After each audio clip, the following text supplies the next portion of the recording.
Congress M P Gaurav ഗൊഗോയുടെയും ഭാര്യ Elizabeth കോൾബേണിൻ്റെയും Pakistan ബന്ധത്തിൽ നടപടി. ഇരുവർക്കുമെതിരെ അസം പോലീസ് കേസെടുക്കും. പ്രത്യേക അന്വേഷണ സംഘം കേസ് അന്വേഷിക്കുമെന്ന് മുഖ്യമന്ത്രി ഹിമന്ത ബിശ്വ ശർമ്മ പറഞ്ഞു. വിശദാംശങ്ങളുമായി ഐസൻ ജോസ് ചേരുകയാണ്. ഐസൻ, പാക് ബന്ധത്തിലാണ് നടപടികളിലേക്ക് നീങ്ങുന്നത്. മറ്റ് വിശദാംശങ്ങൾ? തീർച്ചയായും സുരേഷ്, ഈ രണ്ട് നേതാക്കളുടെയും, അതായത് ഗൗരവ് ഗൊഗോയുടെയും ഭാര്യയുടെയും പാക് ബന്ധത്തിലാണ് സംശയങ്ങൾ ഉയരുന്നത്. പാക് ചാര സംഘടനയായ ഇന്റർ സർവീസസ് ഇന്റലിജൻസുമായി ബന്ധം ഇവർക്കുണ്ട് എന്ന ആരോപണമാണ് ഉയർന്നിരുന്നത്. ഈ ആരോപണത്തിൽ പോലീസ് കേസെടുത്ത് പ്രത്യേക അന്വേഷണ സംഘം കേസ് അന്വേഷിക്കുമെന്നാണ് ഇപ്പോൾ ഹിമന്ത ബിശ്വ ശർമ്മ അറിയിച്ചിരിക്കുന്നത്. നമുക്കറിയാവുന്നതാണ്, ഈ 2013-ലും 2015-ലും മുഖ്യമന്ത്രിയായിരുന്ന തരുൺ ഗൊഗോയ്, അതായത് ഗൗരവ് ഗൊഗോയുടെ പിതാവ് മുഖ്യമന്ത്രിയായിരുന്ന കാലത്ത് ആ മുഖ്യമന്ത്രിയുടെ ഓഫീസിലേക്ക് ചില ISI ഇടപെടലുകൾ നടത്താൻ ശ്രമിച്ചു എന്നൊരു സൂചനയാണ് പുറത്തു വന്നിരിക്കുന്നത്.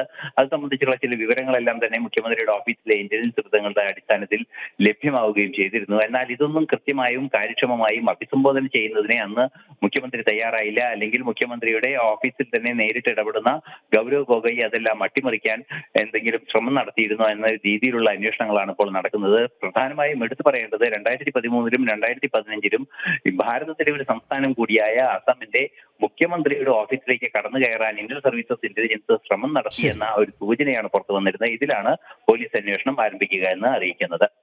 ഐസൻ ജോസാണ് വിവരങ്ങൾ നൽകിയത്.